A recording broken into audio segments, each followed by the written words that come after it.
Sveiki, su jumis Ralio žinios ir aš Ralio žinių vedėjas Donatas Širka. Praėjusį pirmadienį mūsų gimnazijoje vyko atvirų durų diena, skirta supažindinti jaunesnių klasių mokinius su mūsų mokyklos aplinka. Šiais metais, kovo 11 dieną, Ralio gimnazija paminėjo turiningai. Visą praėjusią savaitę mokyklos gimnazistai kartu su mokytojais pynė apyrankes su Lietuvos vėliavos spalvomis, nes prisijungė prie akcijos Lietuvai ir man. Kovo 10 dieną, antradienį, suskaičiavus visų klasių apyrankes, iš viso surinkome virš 1700. Šias apyrankes mokyklos gimnazistai dalino senelių namuose, ligoninėse, prie didžiųjų prekybos centrų ir taip pat per kovo 11 dienos iškilmes. Be to, rinkomės į klasių valandas viktorinas Lietuvos kelias į nepriklausomybę, o per pertraukas skambėjo 1-2 klasių mokinių atliekamos dainos.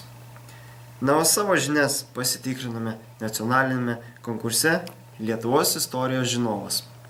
Kovo 11-ąją visa gimnazijos bendruomenė dalyvavo tradicinėme bėgime, skirtame Lietuvos nepriklausomybės atkūrimo 25-mečiui. Šiemet buvome ypač aktyvūs, net 211 gimnazistų ir 30 mokytojų, skanduodami bėgo 1 kilometrą. Džiaugiamės, darniausios ir vieningiausios komandos konkurse užėmė garbingąją 2 vietą. Praėjusį ketvirtadienį mūsų gimnazijos trečiokės vedė integruotas klasės valandas mūsų mokiniams apie Lietuvos Respublikos istoriją bei jos prezidentus. O apie tai plačiau mums papasakos mūsų mokyklos prezidentas Jonas Adzevičius. Sveiki, paskaitos buvo tikrai labai įdomios, jos buvo labai informatyvios, trečiokas tikrai sugebėjo perteikti informaciją įdomiai ir sklandžiai. Tikiuosi, kad tokių paskaitų bus ir daugiau, nes jos iš tiesų suteikia labai daug žinių man. Ačiū. Kovo 13 dieną, penktadienį, mūsų gimnazijoje viešėjo buriuotojas Andrius Varnas. Jis mokiniams pasakojo apie savo kelionę aplink pasaulį.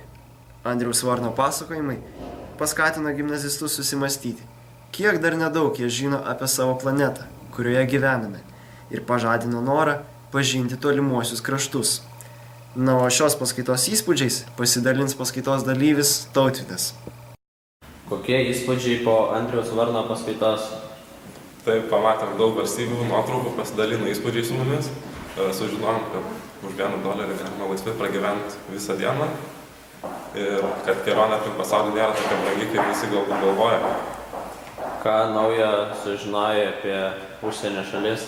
Tai sužinojom, kad Afrikos valstybės turi daug panašių vėliavų į Lietuvos.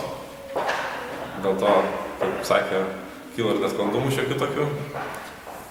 Ir taip pat sužinom, kad norint keliauti aplink pasaulį, privalumas didelis labai būtų mokėti prancūzų ir ispanų ir anglų kalbas. Ar pačiam neatsirado noras pakeliauti po pasaulį? Atsirado, nes iš tikrųjų labai sudomino. Štai ir viskas. Su jumis buvo Ralio žinios. Linkime jums darbingos mokslo savaitės.